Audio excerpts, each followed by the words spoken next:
podcast Perencanaan Pembangunan bersama saya Dian Seria dan saya Agatha Elvi.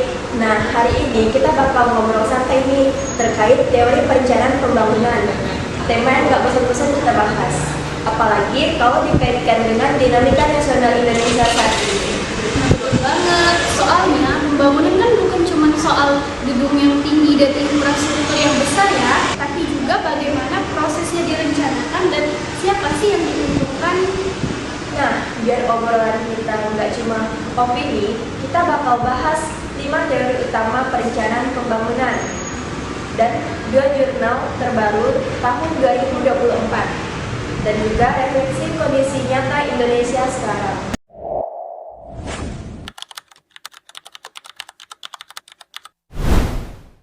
Oke, kita mulai dari teori yang paling klasik banget nih Bi, yaitu teori rasional. Teori ini tuh muncul dari pandangan bahwa perencanaan itu harus dilakukan secara logis dan sistematis.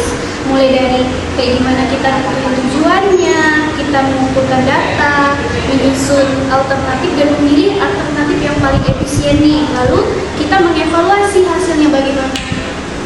Nah, teori ini jadi fondasi awal bagi penilaian dan nilai, termasuk perencanaan nasional kita seperti RPJMN dan RPJMN. Misalnya, dalam RPJMN 2020 sampai 2024, pemerintah menetapkan target angka pertumbuhan ekonomi, tingkat kemiskinan, sampai indeks pembangunan manusia dengan pendekatan kuantitatif yang sangat berlimpah. Iya, pendekatan rasional itu kuat dari sisi analisisnya, tapi sering banget dikritik karena terlalu ternotaris gitu, seolah masyarakat itu cuma jadi objek dari perencanaan, tapi bukan subjeknya.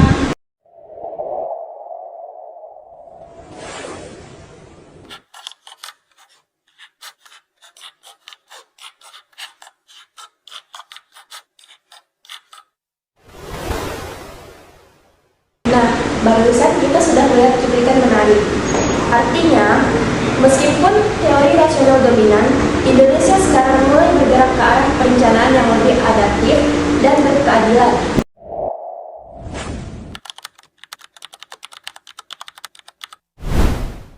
Nah, kita lanjut ke teori yang kedua, yaitu teori incremental. Dia tahu nggak sih, teori itu muncul sebagai kritik terhadap perencanaan rasional yang dianggap terlalu ideal.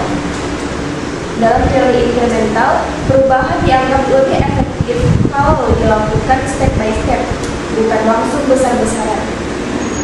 Oh, jadi kata kuncinya itu perubahan bertahap. Charles Lindblom, tokoh teori ini tuh menyebutkan muddling alias menyusuri jalan setapak itu sambil belajar dari hasil sebelumnya. Ya, kalau dikaitkan dengan Indonesia, kita bisa lihat contohnya pada perencanaan daerah. Misalnya, RPJMD sering direvisi atau disesuaikan tiap tahun sesuai evaluasi capaian dan kondisi anggarannya. Jadi pendekatan incremental itu realistis sekali ya, tapi memang bisa sih membuat pembangunan terasa lambat. Tantangannya itu ada di kayak gimana sih kita itu tetap punya visi jangka panjang tanpa harus kehilangan fleksibilitasnya.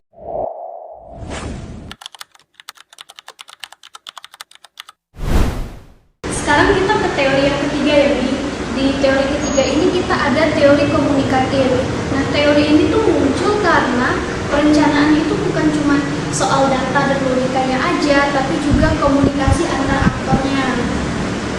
Nah, dalam teori ini juga, perencanaan berperan sebagai fasilitator dialog antara pemerintah, masyarakat, swasta, dan akademisi. Jadi, bukan hanya pengambil keputusan tunggal.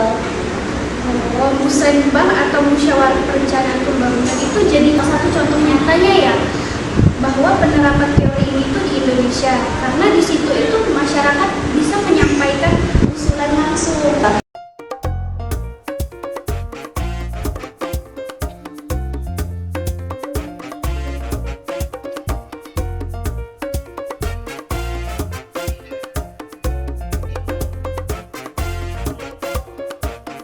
Tapi yang dikritik, apakah partisipasi itu benar-benar substantif atau cuma formalitas? Kadang hasil musrenbang sudah disetujui, tapi usulan warga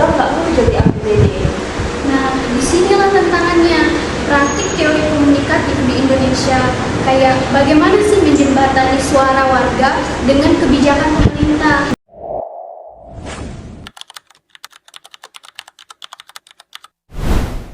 Nah, kita masuk ke teori yang keempat, yaitu teori advokasi.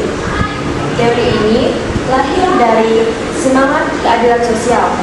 Perencana ini di sini bukan netral, tapi membela kelompok yang kurang terdengar suaranya seperti masyarakat miskin, daerah tertinggal, atau penyandang disabilitas.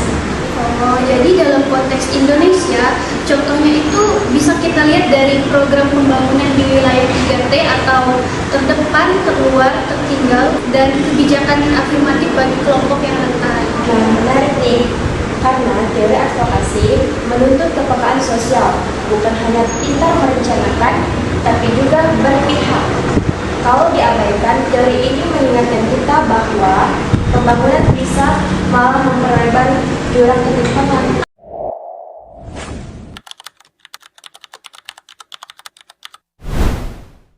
Kita lanjut ke teori kelima ya, Bi. Itu ada teori pembangunan berkelanjutan. Nah, teori ini tuh menekankan bahwa keseimbangan antara pertumbuhan, ekonomi, pemerataan sosial, dan pelestarian lingkungan. Dan teori ini sudah berkembang jadi konsep inclusive development, memastikan semua pihak, termasuk kelompok miskin, perempuan, dan masyarakat adat, ikut menikmati hasil pembangunan. Menurut bacaan jurnal Hambatan dan Peluang Pembangunan Ekonomi Inklusif dan Berkelanjutan di Kawasan Kepulauan 2024, kolaborasi antara pemerintah, pengusaha, dan masyarakat lokal berperan penting menciptakan ekonomi yang harmonis dan berkelanjutan. Jadi dalam konteks Indonesia, teori ini tuh relevan ya. Kayak kita itu punya tantangan besar dalam hal ketimpangan wilayah dan kerusakan lingkungan. Bayangkan aja nih, pembangunan yang tidak berkelanjutan itu bisa mengancam generasi berikutnya loh. Nah, makanya sekarang muncul pendekatan ekonomi hijau atau green economy dan ekonomi biru atau blue economy. Keduanya jadi kunci RPJPN 2025 sampai 2045 menuju Indonesia Emas.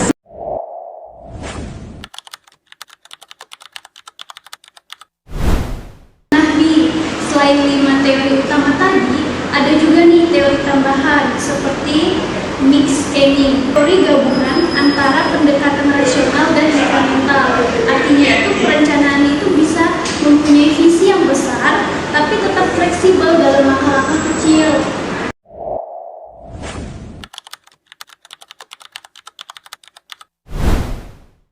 Dan ada juga Southern Perspective in Planning Theory, sudut pandang dari negara berkembang yang menilai bahwa teori dari barat tidak selalu cocok diterapkan di konteks lokal. Kita perlu teori perencanaan yang lahir dari pengalaman Indonesia sendiri, bukan sekedar mengadopsi model dari luar negeri. Setuju banget, Di. Soalnya pembangunan kita itu harus berangkat dari realitas sosial dan budaya kita sendiri. Nah, sekarang mari kita hubungkan semua teori tadi dengan dinamika pembangunan nasional Indonesia.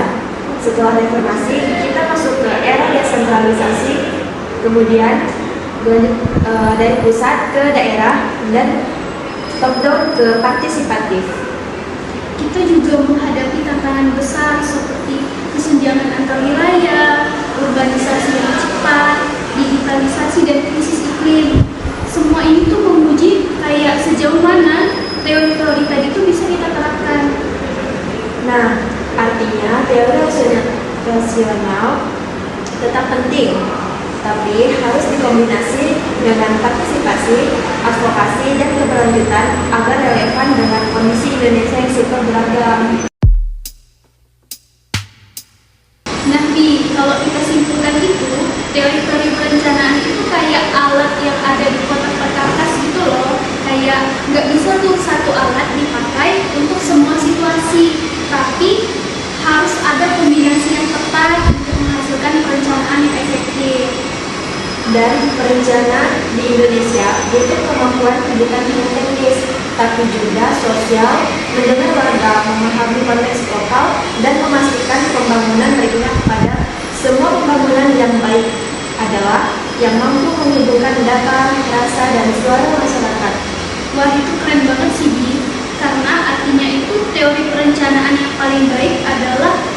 bisa berjalan bersama dengan kenyataan yang ada di lapangan. Nah teman-teman, itulah tadi kita sudah mengobrol tentang teori perencanaan pembangunan dan kaitannya dengan dinamika nasional Indonesia.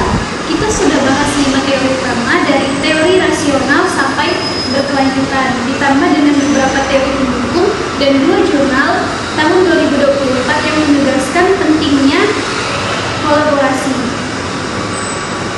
Semoga podcast ini bisa jadi inspirasi bagi mahasiswa maupun praktisi pembangunan yang ingin memahami bagaimana teori itu hidup di dunia nyata.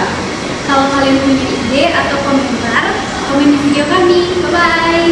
Nah, terima kasih sudah mendengarkan podcast perencanaan pembangunan kami. Tetap berpikir kritis, membangun dengan hati, dan semangat menuju Indonesia maju. Sampai jumpa!